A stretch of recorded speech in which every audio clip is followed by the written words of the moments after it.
오늘 17절에는 예수님께서 70인을 둘씩 짝지어서 현장에 보내셨는데 이들이 현장에 전도 여행을 갔다가 와서 이제 보고하는 내용인데 굉장히 격양돼 있어요. 굉장히 흥분되어 있는 상태입니다. 아마 총알 택시가 있었으면 총알 택시를 타고 날아갔을 거예요. 막 헉헉거리는 그 숨을 참지 못하고 막 달려와가지고 예수님 앞에 막 쏟아내죠. 그런데 여러분, 오늘 이 17절에는 히브리서 이제 성경 말씀에는 강조점이 두 개가 있어요. 그러니까 이 누가복음을 누가 썼죠? 누가복음을 누가라는 사람이 썼는데 재미없어요? 누가가 의도적으로 강조점 두 개를 딱 집어넣었어요. 이 17절의 보고에 첫 번째가 뭐냐면 주의 이름이면입니다. 그러니까 주님의 이름을 읊었더니 현장 가서 불렀더니 사단이 막 귀신이 떠나가더랍니다. 요즘에 귀신 있어요 없어요? 요즘에 그런 질문 많이 하던데 악귀 드라마 보셨나요? 안 봐요? 나만 보나 보네. 악귀 드라마 보니까요, 지난번에 3화인가 보니까 당산나무 그리고 이런 거 나오더라고요. 영적인 배경을 아는 작가가 썼다 이런 생각이 들어요. 실제로 그 지역에 예전부터 당산나무에서는 제를 지내기도 하고 당산나무에 이제 술 취한 사람이 잠깐 이제 오줌을 싸고 집에 갔는데 직사하고 그런 일들이 비일비재했어요.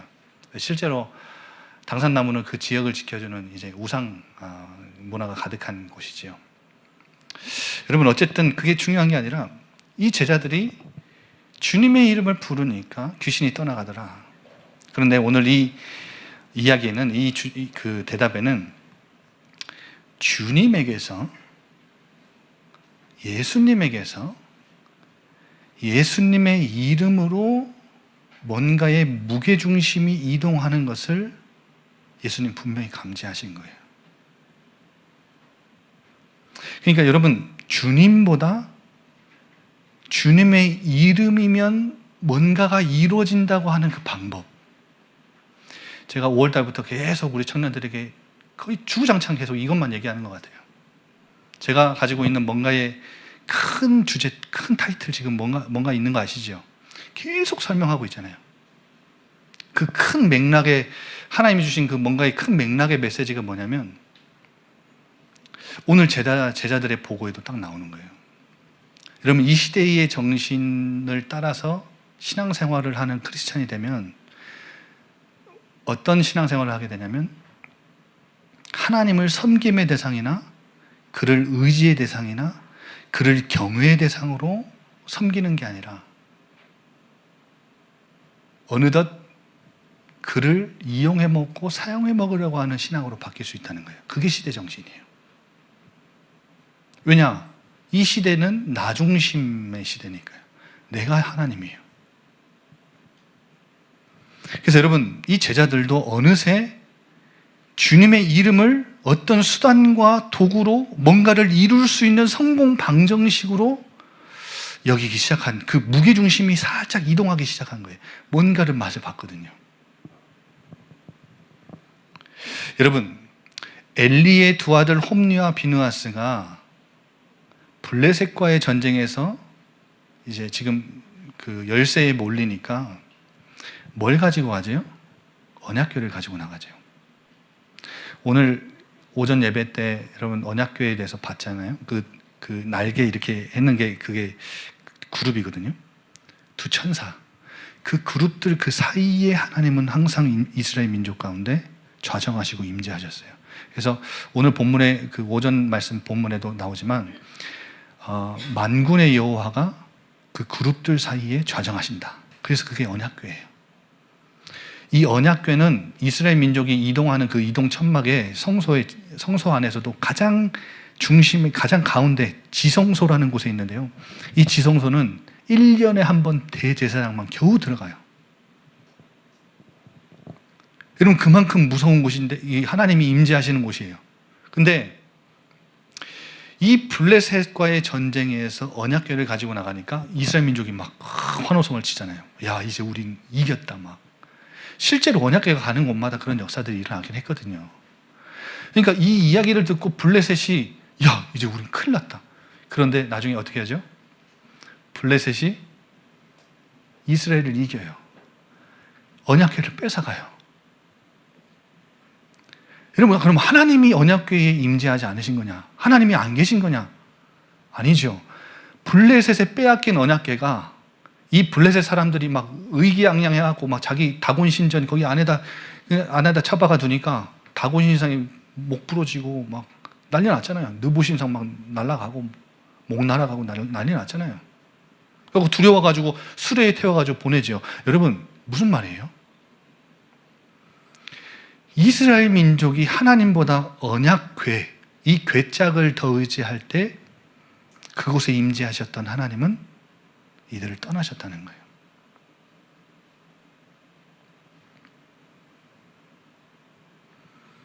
여러분, 우리가 신앙생활을 하는데 하나님을 의지하지 않고 하나님을 신뢰하지 않고 하나님보다 하나님을 통해서 뭔가 얻을 수 있는 그것들을 여러분 조금 더 무게중심이 가기 시작하면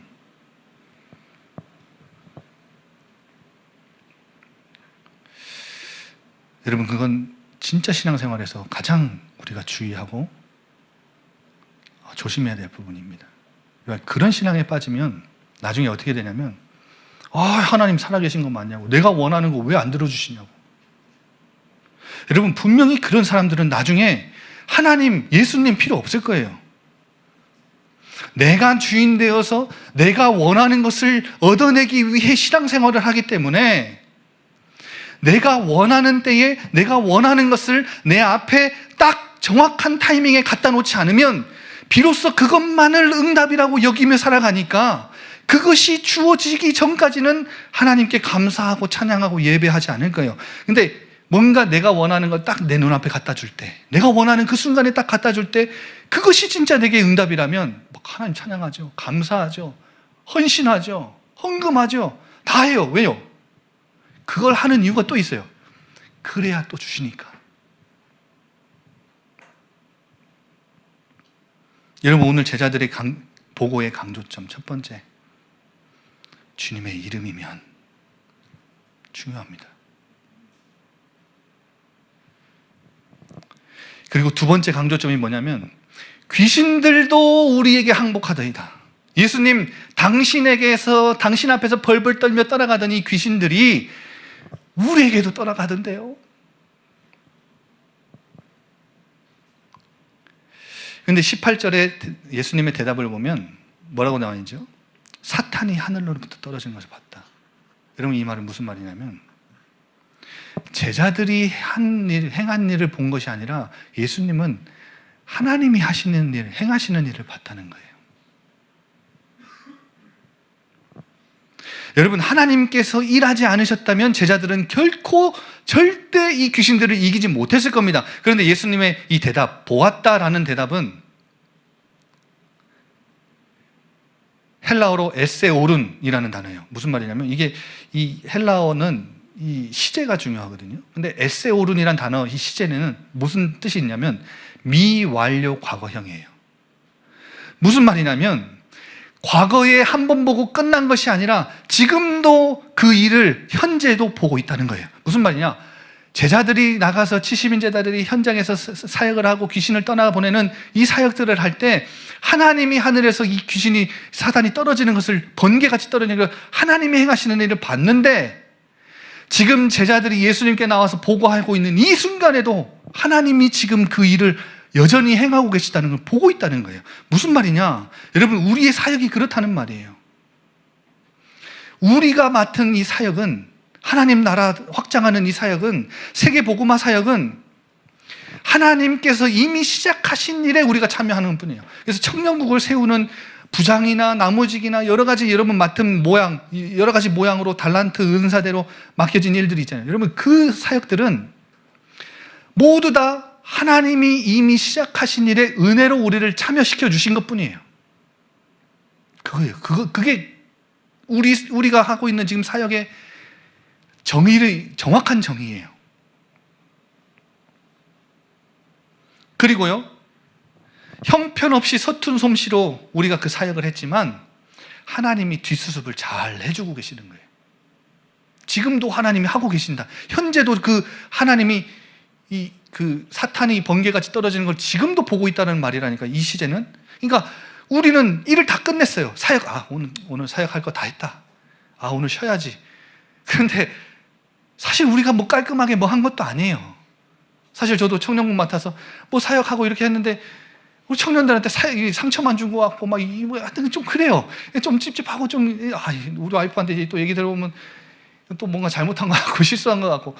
근데 그때마다 제가 달려가는 게 뭐냐면, 하나님, 제가 또 잘한 것처럼 보이고 잘했다고 생각하고 착각하는데 하나님 앞에 뭔가 했는데, 열심히 한다고 뭔가를 했는데 또 들려오는 소리는 그렇지 않네요. 하나님, 뒷수습 좀 잘해달라고. 저는 이제 이게 화장실 쓰고도 뒷처리가 깔끔하거든요. 그런데 저는 모든 사역들을 제가 다 깔끔하게 해놓은 줄 알았어요. 근데 아니더라고요. 그냥 하나님이 이제까지 제가 17년 동안 부교육자 생활을 쭉 하면서 모든 사역을 다 하나님이 하신 일에 나를 동역자로 동참시켜 주신 것 뿐이고, 그냥 하나님이 뒷처리를 잘 해주신 거구나. 뒷수습을 그냥 하나님이 잘 해주신 거구나. 저는 오늘 이 말씀을 묵상하면서 그게 다 머리를 부딪히는 거 있죠.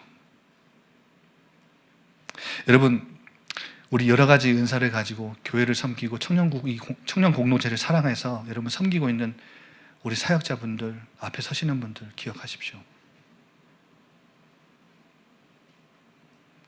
내가 없으면 안 돌아가라고 하는 착각은 하지 마십시오. 그것만큼 교만한 착각은 없습니다.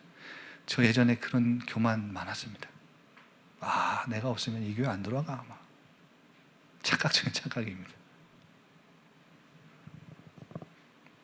우리가 얼마나 했다고 하나님이 시작하시는 사역에 동참시켜 주신 은혜가 있는 거고, 다 우리가 다 실수투성이에요. 얼마나 다 제대로 한 것도 없는데 하나님이 뒷수습을 잘해 주신 것 뿐인데, 내가 얼마나 했다고 어떻게든 나와 남을 구분하려고 하고, 똑같지 않음을 증명하려고 애쓰고, 타인보다 내가 낫다고 말하려고 하고, 누군가에게 주목받고 칭찬받고 인기 받으려고 애쓰면서 이 침대 속에 들어가서 이 입을 덮으면 그때 막 안에서 낄낄대고 웃고, 조금이라도 자랑거리 생기면 남이 알아주길 바라고 엄청난 힌트를 막 사람들에게 내가 뭘 했고 그때 내가 이거 했어, 내가 그때 그거 가르쳐줬거든, 그때 그 청년 내가 소개시켜줬어. 알아주지 않으면, 내가 한 일을 알아주지 않으면 아쉬워하고, 알아도 찬사를 보내지 않으면 섭섭해하고, 내가 내 입으로 자랑해야 쓰겠냐고, 좀 미리 알고 부러워해주면 얼마나 좋겠냐고 궁시렁대고. 우리라는 인간이라는 존재는 늘 익명성을 추구하는 존재가 아니라 실명성을 추구하는 존재예요. 우리라는 존재가 그런 존재라고요. 그거 하나님 앞에 인정해야 돼요. 인정합시다, 우리. 그런데 우리 주님은 제자들이 일하기 전에 하나님이 하시는 걸 내가 봤다. 그리고 너네가 지금 일 다 끝낸 그 이후에도 지금도 하나님이 그 일을 하고 계신다 라고 제자들에게 알려주시죠. 그리고 19절에 뭐라고 말씀하세요? 뱀과 전갈을 밟으며 모든 원수의 모든 능력을 제어할 권능을 누가 주었대요? 예수님이 주셨대요. 너네 보고 귀신이 떠나간 게 아니야. 너네가 뭔가 잘해서 사역이 막 완성적으로 성취된 거 아니야. 내가 너희에게 그 권능 준 거야. 얄짤없지요. 그래도 수고했다 이렇게 하면 좋은데 예수님이 얄짤 없어요. 얼마나 흥분돼 있고 감격돼 있는데, 저 같으면 그래 진짜 잘했다 이러면서 이렇게 하면서 그래도 말이지 이렇게 말할 텐데 얄짤 없어요, 예수님. 그러면서 하신 말씀 마지막으로 기억하세요. 흥분되고 격양된 제자들의 보고에서 결정적으로 빠진 거 하나가 있어요. 야, 너희들이 정작 주목해야 할 것은 이거야. 너희들의 진짜 기쁨은 이거야. 귀신이 항복하는 것으로 기뻐하지 말고 보이는 것, 눈에 보이는 결과, 어떤 현상, 이 열매 때문에 기뻐하지 말고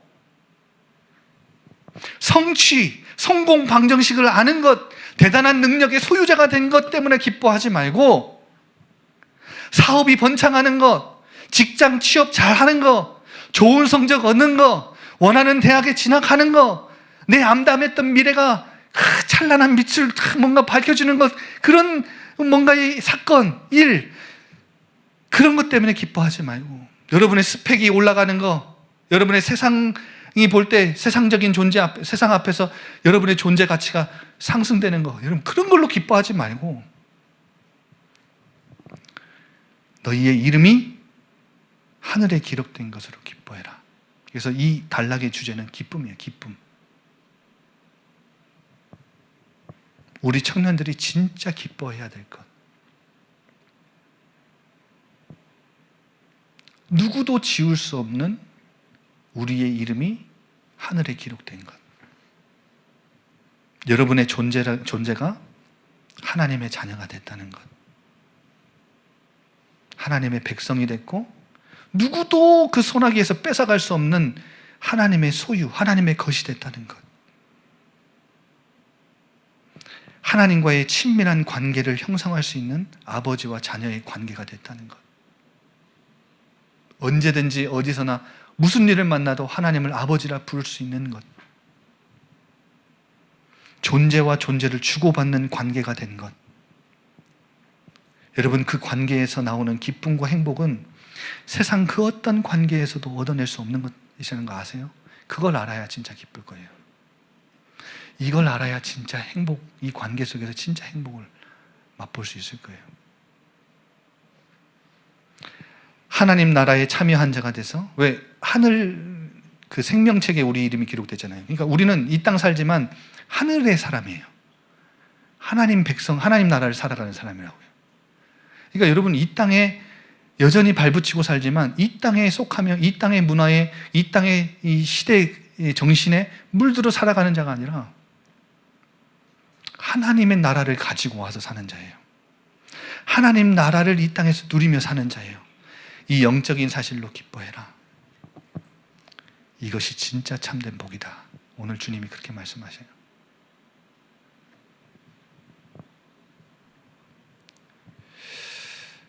우리 한번 이 시간 다 같이 이 찬양하면서 하나님 앞에 헌금 드리며 기도합시다.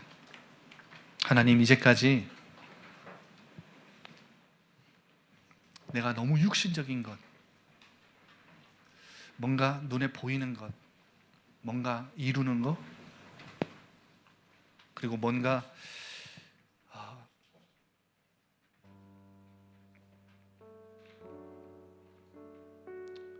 눈에 보이는 것, 그런 현상과 결과, 그런 것 때문에 내가 일희일비했다면, 늘 기뻐하고 이불 속에서 낄낄대면서 웃었다면, 하나님이 이제 진짜 근본적이고 본질적인 기쁨, 내 이름이 하늘 생명책에 기록됐다는 것, 나라는 존재가 하나님 자녀가 됐다는 것, 언제나 어디서나 무슨 상황이든지 하나님을 아버지라 부를 수 있고 그분께 나아갈 수 있다는 것. 여러분, 무엇이 여러분의 기쁨입니까? 무엇이 여러분의 근원적인 본질적인 기쁨입니까? 무엇을 이루지 못해도, 무엇을 갖지 못해도, 어떤 상황과 환경이 주어지지 않아도 나는 하나님의 자녀, 나는 렘넌트요, 하나님 나라를 확장하는 이 사역에, 하나님이 이미 시작하신 그 사역에 그냥 불러주신 전도자로, 여러분, 이것이 너무 기쁘지 않으세요? 우리는 주님께 속한 자입니다. 주님의 나라를 위해 살아가는 자로 부름받았습니다. 이 소명 따라 살아가는 우리가 되게 하소서. 우리 한번 다 같이 믿음으로 고백하며 우리의 중심을 헌금으로 또 표현해드리며 하나님 앞에 나아갑시다.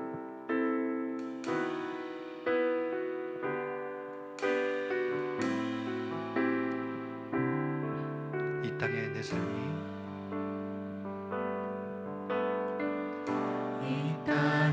내 삶이 비록 버겁더라도 주님의 선하심 나 믿으며 가리. 이 작은 자통에 주가 이뤄가시니 감사로 사는 삶 나 살기 원하네.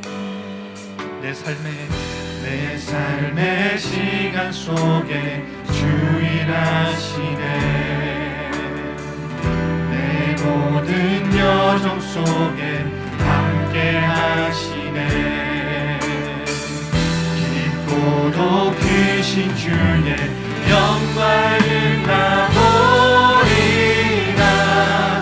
위대하신 주 나는 주님께 속한 자 되어 주의 나라 위에 전심으로 살리라.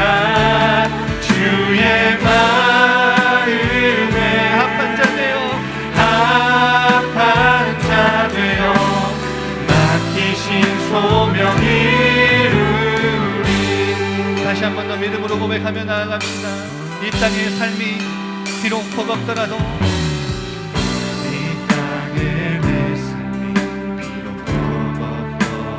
주님의 선하심을 믿으며 나아가는 우리 청년들이 되기를 소망합니다.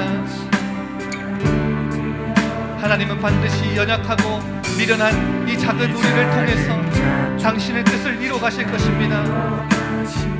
우리의 이름을 하늘에 기록되어 주신 우리 하나님 앞에 기쁨과 감사로 살아가는 우리 청년들이 되기 원합니다. 내 삶의 시간 속에 주 일하시네. 내 모든 여정 속에 함께 하시네. 깊고도 크신 주님의 영광, 그 영광을 우리에게 보여주시리라. 이 시간 믿으며 다같이 위대하신 주님을 선포하며 나아갑시다. 나는 주님께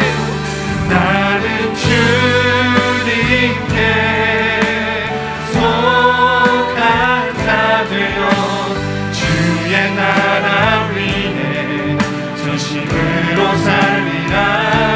주의 마음에 다윗과 같이 합한 자 되어 맡기신 소명 이루리. 나는 주님께 속한 자 되어 우리의 이름은 하늘 생명책에 기록되어 있습니다. 그 생명책에 기록된 우리의 이름은 그 누구도 지울 수 없습니다. 하나님의 자녀된, 하나님의 백성된, 하나님의 소유된 우리 하나님의 백성들, 우리의 존재는 하나님 앞에 참된 감사와 기쁨을 가지고 하나님의 소명을 이루며 나아가는 우리가 되기 소망합니다. 나는 주님께 속한 자 되어 주의 나라 위에 전심으로 살리라. 주의 마음에 합한 자 되어 맡기신 소명. 다시 한 번 더 고백할까요? 나는 주님께 속한 자 되었습니다. 나는 세상 앞에, 이 사단 앞에 이 시간 다같이 선포하며 나아갑시다. 우리는 하나님께 속한 자답게 주님의 나라를 위해 살아가는 자, 그런 청년들